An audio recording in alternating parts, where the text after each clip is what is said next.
Live from downtown Detroit, home of WDIV and Click on Detroit, Local 4 News at 6 starts now. Choosing Detroit's next police chief. Things get heated during a meeting to find Chief Craig's permanent replacement. Grant. From Comerica Park to the Corner Ballpark to smaller venues across Metro Detroit, we talked to those involved with ramping up for those summer celebrations. And hours after Governor Whitmer's announcement of a rollback on restrictions, there is new guidance from the state health department on how schools should operate. Glad you're with us tonight for Local 4 News at 6. The governor making it clear today, Michigan's reopening will no longer be tied to vaccination milestones. The state is moving to a date-based approach that'll take place over the next 2 months. Here are the changes. On June 1st, capacity limits for outdoor events will be lifted. The curfew at bars and restaurants will be lifted, and indoor capacity will increase to 50%. On July 1st, all the state's remaining restrictions will be lifted, including mask rules for non-vaccinated people and indoor capacity limits. This Monday, MIOSHA will release in-person work rules as office work can resume. Now, today's developments have a lot of people pumping their fists, but there's also a sense of whiplash, of course, as the COVID safety rules have changed rather quickly. That's especially true in schools and workplaces. Rod Maloney is live with guidance just released by the state health department. Rod, good evening. Yeah, whiplash, Devin. You absolutely had it right. And Kimberly, it's a situation where things are coming in as quickly as you can blink an eye. Here's the guidance on masks, the most recent from the MDHHS. Unvaccinated people should wear a mask in crowded outdoor settings and events, nursing homes, medical settings. Again, unvaccinated people should wear a mask in these places. If you're vaccinated, you're still asked to wear a mask in the presence of the unvaccinated. And as for schools, well, the masks are going to be staying for a while. MDHHS just out in the past hour saying if you thought masks were going away in schools, think again. New guidance says almost all individuals should wear a mask in classrooms because most students remain unvaccinated. They should also mask up while participating in indoor contact sports. Schools and child care providers should continue to follow the COVID-19 prevention strategies outlined in the current version of the CDC's operational strategy for K-12 schools for at least the remainder of the 2020 and 2021 academic school year. The governor had this to say at her news conference today about masks. The rule is if you're indoors, you need to wear your mask. That falls away July 1st. It is still going to be the smartest policy to stay safe if you are someone who is not vaccinated, to mask up when you're indoors, especially with people from outside your household. While this may give some help to parents and school districts, businesses across the state aren't so lucky. Monday, Michiganders can go back to work, but that flies in the face of existing MIOSHA rules preventing that. The governor said the MDHHS will provide guidance on this come Monday, and businesses don't know what the specifics are. Detroit Chamber of Commerce President Sandy Barua told Local 4 today. Right now, we're suggesting that businesses that are returning back to the office on Monday, to use your best judgment, maybe not go back to full capacity, keep a little bit of capacity still there. Maybe, on some easy things, do some, social, maybe not social distancing like we used to think of the term, but maybe just reduce density in places in their office. Just take some wise steps.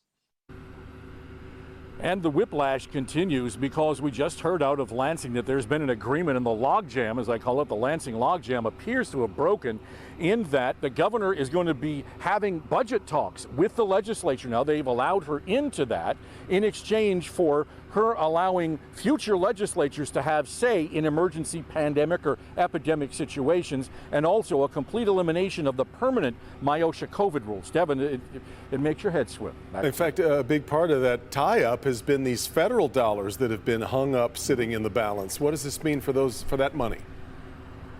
Well, you get the impression, based on the movement today, that there is a legitimate opportunity here to get those dollars spent, but it's also a negotiation. They've been fighting over this for a long time. Sure. It's optimistic, but they still have to get it over the finish line. You got it. All right, Rod.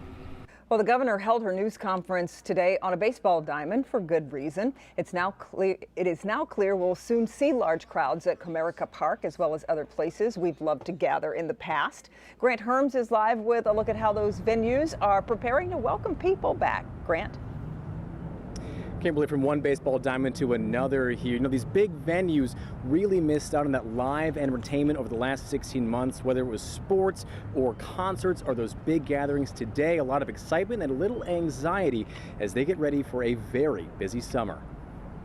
The field is ready at Detroit's Corner Ballpark, hoping the sounds of summer will once again be just around the corner. People wanting to get back out, you know, wanting to be able to enjoy themselves again, get back out and make the most of it. With the announcement that capacity restrictions for outdoor venues will be lifted in just over a month, getting back to normal for the Detroit PAL organization means a jam-packed summer. Sports brings everyone out, but then when you start doing these other types of events, like we have some music festivals planned and we have a couple concerts planned and we're thinking about art fairs and things like that, that's when you start bringing people from diverse backgrounds together. And just down the road, big event spaces are ramping up too. In a statement, the president of 313 Presents, which hosts events for Comerica Park, Little Caesars Arena, the DTE Amphitheater, and the TCF Center, writing, "Today's announcement energizes us to once again provide access to amazing live entertainment." They also outlined new guidelines going forward, which include a wellness survey 24 hours before, a no-bag policy, cashless payment options, and new cleaning enhancements in line with the CDC. It also means maybe more weddings, graduations, and corporate events for smaller venues that missed out on so much last year. There's really no words to express the excitement that we feel that we have the opportunity to get back to servicing our guests. But the message is clear, as long as everyone stays safe. Get ready to party. Now, just before we came on the air at 5 o'clock, the Tigers saying that they're also ready for a good time, tweeting out, "We can't wait to celebrate with 41,083 of our closest friends," and pitcher Matthew Boyd saying, "We can't wait to see a packed Comerica in June." So certainly a lot of excitement down here at Comerica Park. Back to you. Absolutely. Okay, Grant, thank you. Let's take a look now at Michigan's coronavirus numbers. Today, the state reports 1,372 new cases and 74 additional deaths. Now, 57.1% of people aged 16 and older have gotten at least one dose of the vaccine. That's a 0.3% increase from yesterday. We've been following breaking news this afternoon from the Middle East as Israel and Hamas agree to a ceasefire. That comes after 9 days of airstrikes and bombings. More than 200 Palestinians and a dozen or so Israelis have been killed. The ceasefire is going to begin Friday morning. President Biden speaking right now, so we'll have more coverage on this ceasefire announcement ahead on NBC Nightly News with Lester Holt just as soon as we are finished here at 6:30. Other news at this hour, a former teacher is sentenced in a sexual assault case involving a middle school student. Jason Dean pleaded no contest last month to 5 counts of criminal sexual conduct. Prosecutors say Dean assaulted a girl he taught at an elementary school in Springfield Township in 2010. Dean was in his late 20s at the time, the victim just the 8th grade. In court today, Dean apologized for his actions. I truly regret any actions throughout this process that has imposed hurt, sadness, anxiety, or delay to normalcy. I was committed to doing the righteous path without putting you through a trial. This continued remark about, "I care about you, victim, look at me, I'm not putting you through trial." How about, "I am doing the right thing and I took responsibility for what I did wrong"?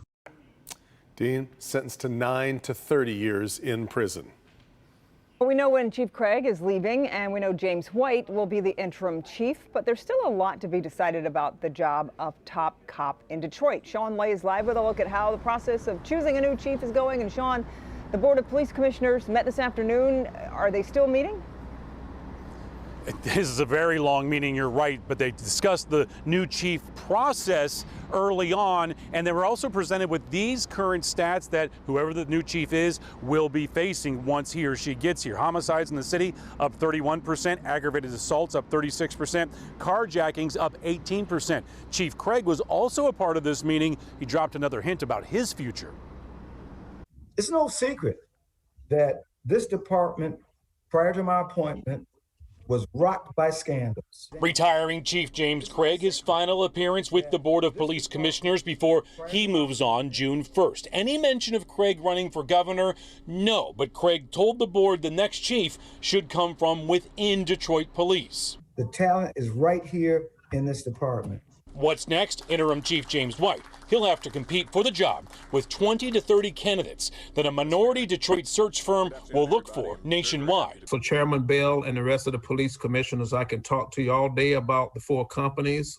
One member of the board not happy that the board did not interview all of the search firms considered. This whole meeting is preposterous, Mr. Chairman, including you, sir. Excuse me, you do not have the floor, sir. This is about the 3rd or 4th warning. Chief Craig having the final word after Wayne County Prosecutor Kim Worthy's statement that Interim Chief White doesn't seek glory. I've criticized the prosecutor's office at times, but it was always done not to glory seek, but do it because it was the right thing to do. And so I want you to know, wherever I go, I will certainly avail myself.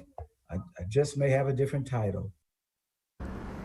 Back here live, if you could hear the chief right at the end there, said he will always avail himself to the Board of Commissioners, maybe to the city of Detroit, but may have another title, but no official announcement about a potential political future. What happens next? The firm chosen by the city and the Board of Commissioners has to go out, compile those 20 to 30 candidates, and then interviews after that. It's a 90-day process. Back to you. Oh, you'll stay on top of it for us, Sean. Thank you.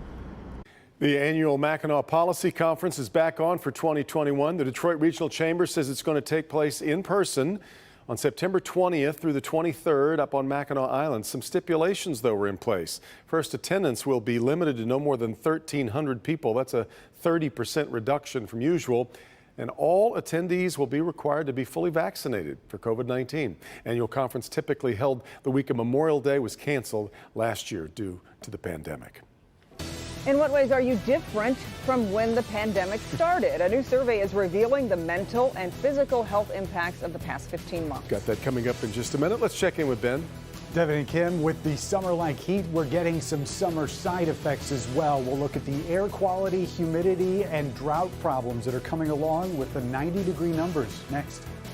All right, Ben, plus the Wayne County prosecutors made a decision on charges in the death of a woman while in custody of Harper Woods police. We'll have that next.